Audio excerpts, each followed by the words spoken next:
Right, hi guys, and welcome to Dan's Haunted Cottage. Now today I've come to the Quartermaster's, let me have a look there, the Quartermaster Military Store, and this is in Hertfordshire. It's actually just off the M25. It's a fantastic store. I found it online a few weeks ago, and I've had the opportunity to come here. I wanted to get some ex-military kit that I could utilise for camping and all sorts of stuff like that. And these guys have got a massive selection, a wonderful selection of different equipment. I'm going to go in there now. There's a couple of bits I've already put aside that I'm going to purchase. I wanted quite a large Bergen, and it had to be a British one, and yeah, just a couple of bits. So I'm going to go in there now and have a look around, and you can see what they've got. They've even got Humvees outside, or Hummers. Absolutely fantastic. I think that one over there is going for, I'll show you. So that Hummer there I think is going for £19,000. So you can see all the equipment they've got here. They've got racks and racks and racks of different uniform equipment. They've got the lot here. In actual fact, I've been to quite a few military or ex-military stores over the years, and none of them had a real selection like this. This is fantastic. And these stores seem to be going out of fashion. Look, they've even got a Special Forces Carry More rucksack there. That's the Condor. And they've got some normal British Army. I've actually bought a British Army one, Bergen. So let's go inside and take a look, shall we?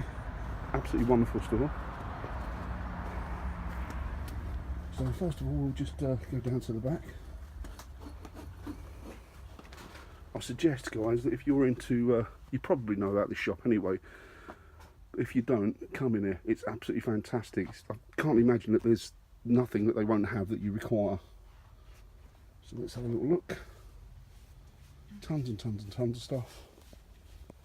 It's just a sea of ex-military equipment. Union Jack, perfect. Let's have a look around here, and it goes on. They've even got some Equine equipment in here, which is fantastic. It's all good quality stuff, particularly the British stuff. There you go. Rows and rows and rows and racks of MA2 jackets. They've even got British military fleeces. Just tons and tons of stuff in here. I particularly like that. That's pretty cool. Parachute regiment, but I wouldn't buy that because I wasn't in it, and I don't think it's right to wear uniforms of regiments or military uniforms if you're not in it. There you go. There's tons and tons of stuff there. It just goes on. It's absolutely a sea of equipment. It's fantastic. Let's have a look through. Perfect. Military ponchos. Children's equipment, fantastic for the budding camper or the budding bushcrafter. Very cute, very sweet, very cute.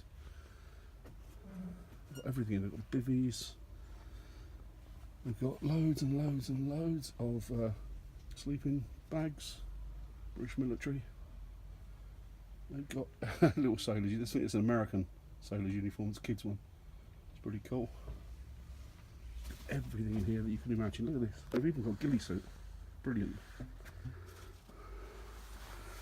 So yeah, I only found out about it in the last few weeks. I don't know why, because I'm assuming it's been here for quite some time, this shop. And as I say, you've probably been here. If you haven't, get yourselves down there. It's brilliant.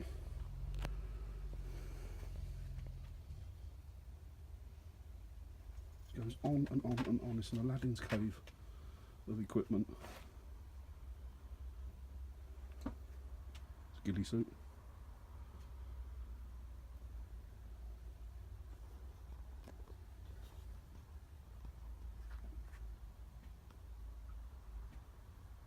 And it's called the Quartermaster Store, guys. We'll walk around a bit further. There's loads of boots. Another Union Jack, yay!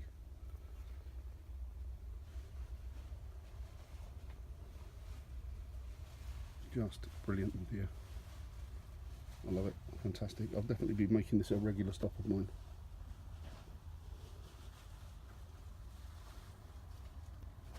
Love it, love it, love it, perfect. Get some more shots outside in a minute. And even down here, the counter is brilliant. Tons of stuff there. So there it is, guys. The Quartermaster Military Store. Give you times on there. So, 7 days a week is open. Look, some numbers down the bottom. Get yourself down there, fantastic. Nice people as well, very nice people, very accommodating. Let's have a look at this Hummer. This is some tool, isn't it?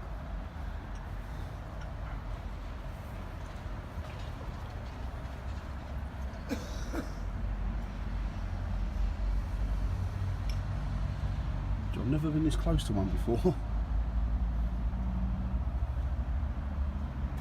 Very cool vehicle. It doesn't look like comfort. I suppose it's not built for comfort, is it? It's built for war. Yeah. It's probably seen action. I'm guessing it has. It's got the sand colours on it, so I'm assuming it's seen desert action.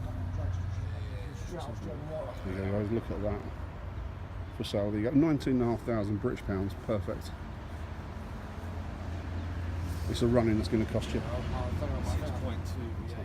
Well, that was super duper actually. I can really show me enthusiasm. I'm outside the shop. I couldn't do what I was in there. There was people looking at me, and apart from that, you know, I didn't want them to think I was sort of, you know, getting a bit too excited looking at all the equipment. But yes, it's a very good shop, very accommodating, nice people, not that expensive. I'll definitely be visiting again and again and again and again. So what did I get? I got myself a short back British Army Bergen.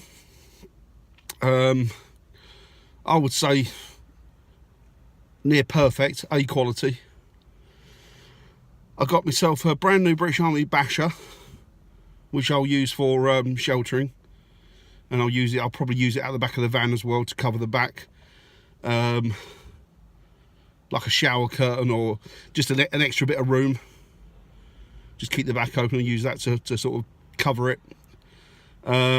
What else do I buy? Got something else, can't remember now. What did I get? Oh, can't remember, but I got something else. So yeah, definitely get yourself down there. It's well worth a visit. As I say, you know what, there's an abundance of stuff in there, and the quality of the stuff that he's got is, I think it's great. I don't think his prices are that bad. I mean, it's like any shop, isn't it? You know, and you pay what you get what you pay for, really. And if you're using stuff outside and it needs to be tough and it needs to be roughed and it needs to be out in all weathers and kicked about and knocked about and dropped and thrown down and just chucked in the back of a vehicle, then you're going to want to buy the best quality that you can get, aren't you? And you definitely get the best quality from these people. It is really, really good. So I think that's it, really. I've done me military hardware, not hardware, but I've done my military equipment shopping. Just brilliant. Yeah, absolutely brilliant. It does concern me a little bit when you see shirts and uniform, different regiments and battalions and what have you, that you can sort of buy them off the peg. Because as I said in the shop, it's not something I would do. If I hadn't served in that regiment or that battalion or the military, then I certainly wouldn't be wearing anything that was representative of a division or a battalion or a regiment. I wouldn't do it. To me, unless of course you were doing it as a way that your father or somebody close to you had served, and that's different if you're doing it for that. But you know, apart from that, I don't think we should be really wearing them. By all means, stick something on with the Union Jack, because we're all proud to be, well, most of us, I'm hoping, are proud to be British. I certainly am. And but that's about as far as I would go. And obviously I buy ex-military equipment because it's good, it's rough, it's tough, but nothing that would sort of instigate stolen valor, as it were, because that's a no. You know, people have fought and died for those badges and for the colours. So it's very disrespectful when somebody sticks. I think it's very disrespectful when somebody sticks something on in the hope of hoodwinking somebody into believing that they were part of that regiment or that battalion or what have you. Anyway, enough of me talking. Oh yeah, by the way, that chicken fowl, it wasn't so bad on the way in, but it was horrendous on the way out. And Dave from One Man Is Whippet, you were right. I definitely needed to put the toilet roll in the fridge. But enough said. In actual fact, Hazel suggested that I do a vlog from the bog with it, but I didn't. Right, guys, I'm going to go now. This is playing up a little bit. I hope you're all good. Look out for each other, look after each other, be there for one another, take good care of each other and one another. You know it makes sense, and I will speak to you very, very soon, hopefully. Bye. Obviously, I nearly forgot this, which is why it's tagged on to the end of the video. I just wanted to say that my subscriber count seems to be going up slowly, but it's going up. It took a big leap the other week, but it seems to be growing steadily and surely. So that's a great thing, and I'd just like to say thank you to all the people out there that subscribe, everybody that comments, everybody that likes. It's wonderful to have you on board. I hope that you're enjoying the content. It's more eclectic than I envisioned it to be when I started the channel, although primarily in my heart of hearts, as it were, sound like Del Boy Trotter now, in my heart of hearts, I always envisaged it being a paranormal channel, and that is, as I say, primarily what it is. I will be doing some more investigations. In actual fact, I've got a couple coming up over the next couple of weeks.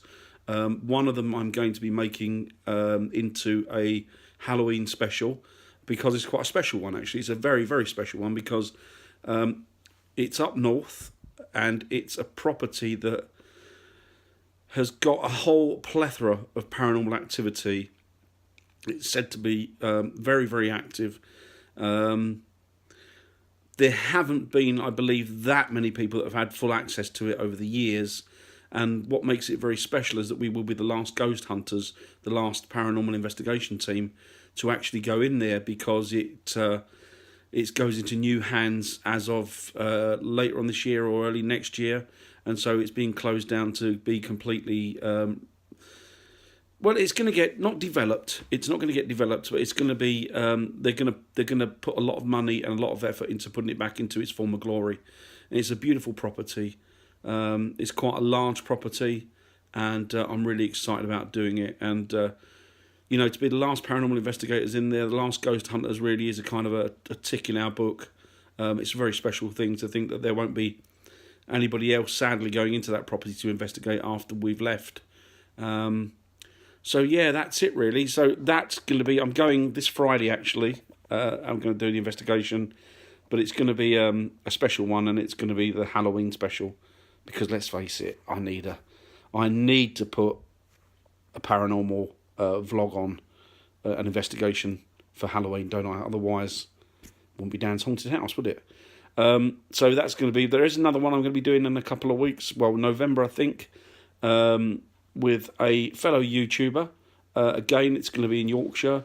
I've been liaising with him, and we'll be doing that in the next couple of weeks. And again, I think the property that we're going to be doing, I think, is going to be razed to the ground, or it's well, the last time I think that he'll be doing it, because I think it's run its course. He's had lots of activity in there, I believe. Seen and heard stuff, felt stuff, and yeah, it might be the final investigation for it. But sadly, very sadly, I think that it's declared unfit. It's not habitable anymore, and they will be razing it to the ground. It will be pulled down. So very, very sad.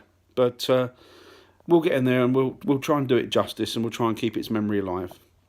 For all those that have lived there, that have passed by that way, and that are no longer with us, but may possibly still use that house as a safety point, as somewhere that they go back to that they love and they have happy memories of.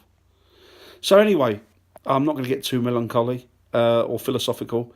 So I will speak to you very soon, guys. Take it easy. Bye now.